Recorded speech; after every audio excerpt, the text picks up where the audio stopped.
Hello there and welcome to Weekly Tips. Today we are dealing with F4 shortcut in Excel.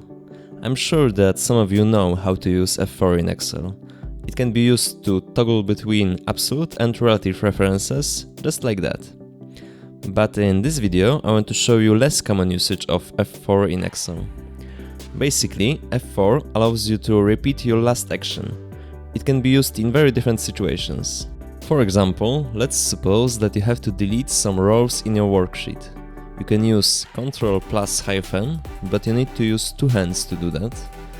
And instead of that, after deleting one row, by Ctrl and hyphen or right-click and delete, you can simply repeat this action for other rows.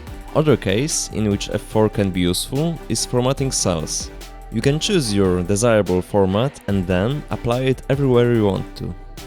Basically, it can be used almost every time when you have to repeat your last action.